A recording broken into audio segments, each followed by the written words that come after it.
Merci d'être avec nous sur Radio J comme tous les dimanches matins et on retrouve notre diplomate russo-ukrainien préféré, Vladimir Fedorovski. Bonjour.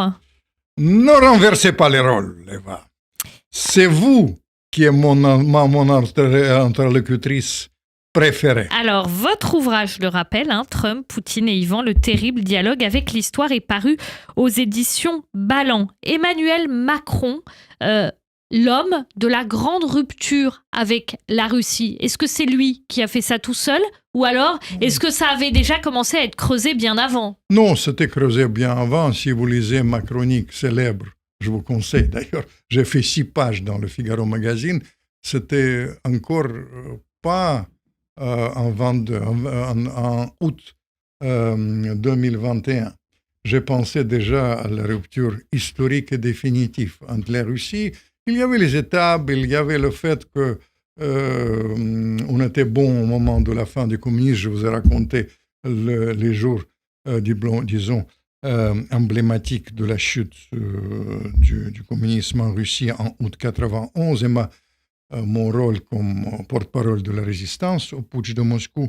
Mais je dois vous dire que nous étions bons au moment de la chute du communisme, mais on était très mauvais après, dans la période post-communiste. Il y avait un choix.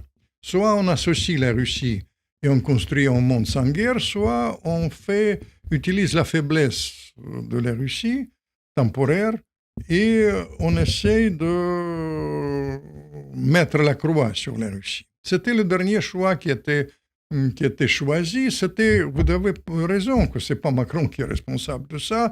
C'est une tendance de nos conservateurs américains, essentiellement personnifiée par un personnage que tout le monde connaît, Brzezinski, qui disait que la Russie est terminée, que finalement on va essayer de construire un monde avec la Russie faible, éventuellement en utilisant l'Ukraine comme un fer de lance pour affaiblir de la Russie. Tout était dit d'une manière texto.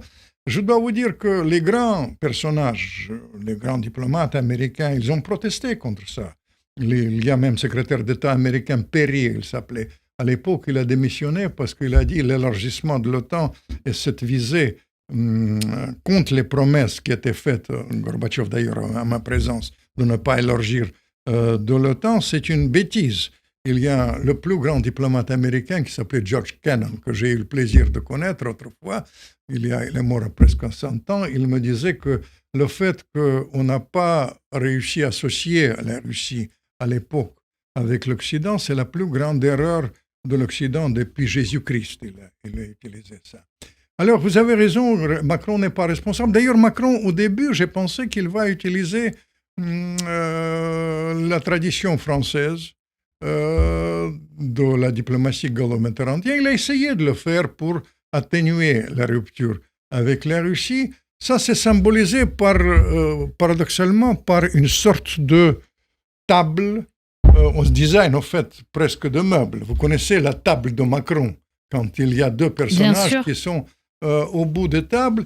Il a essayé de faire ça, mais finalement, il n'a pas réussi. Et aujourd'hui, l'Europe, non seulement Macron, mais aussi les Anglais, aussi les Allemands, ils sont dans les désarrois. Je raconte ça en détail, on n'a pas le temps d'évoquer, mais je raconte les rapports tumultueux et les étapes qui existent dans les rapports de l'Europe avec Trump et de Poutine avec Trump dans mon dernier livre qui s'appelle Trump, Poutine et Ivan le Terrible. Vous pouvez lire comme ça. Pour ma part, je pense qu'aujourd'hui, plus que jamais, nous sommes devant le choix.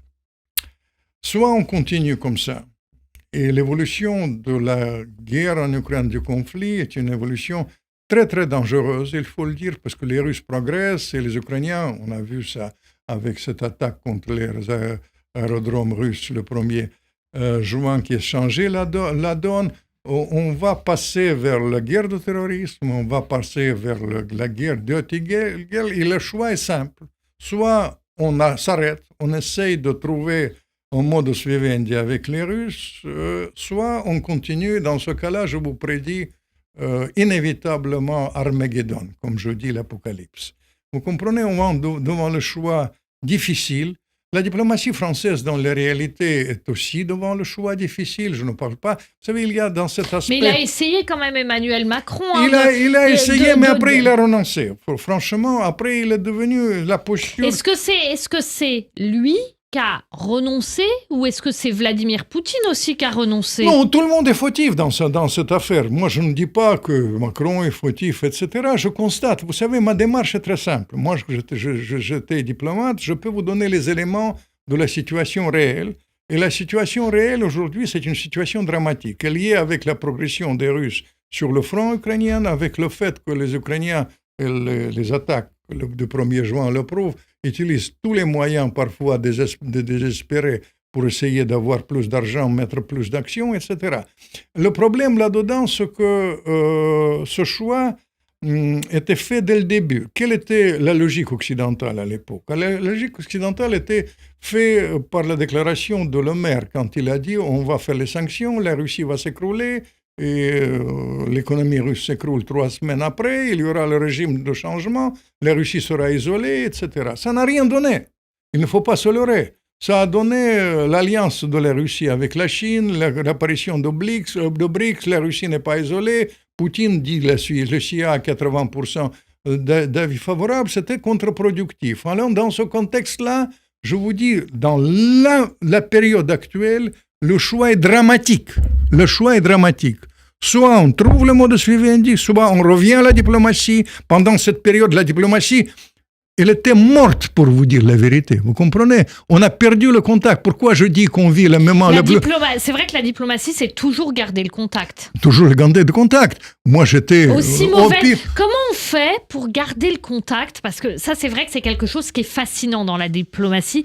Comment on fait pour garder le contact quand les relations sont aussi dégradées? Ma chère Eva, moi, j'étais spécialiste de contacts confidentiels pendant la guerre froide, spécialiste de contacts confidentiels pendant la guerre froide. Je vais vous dire la recette, et vous devez m'écouter.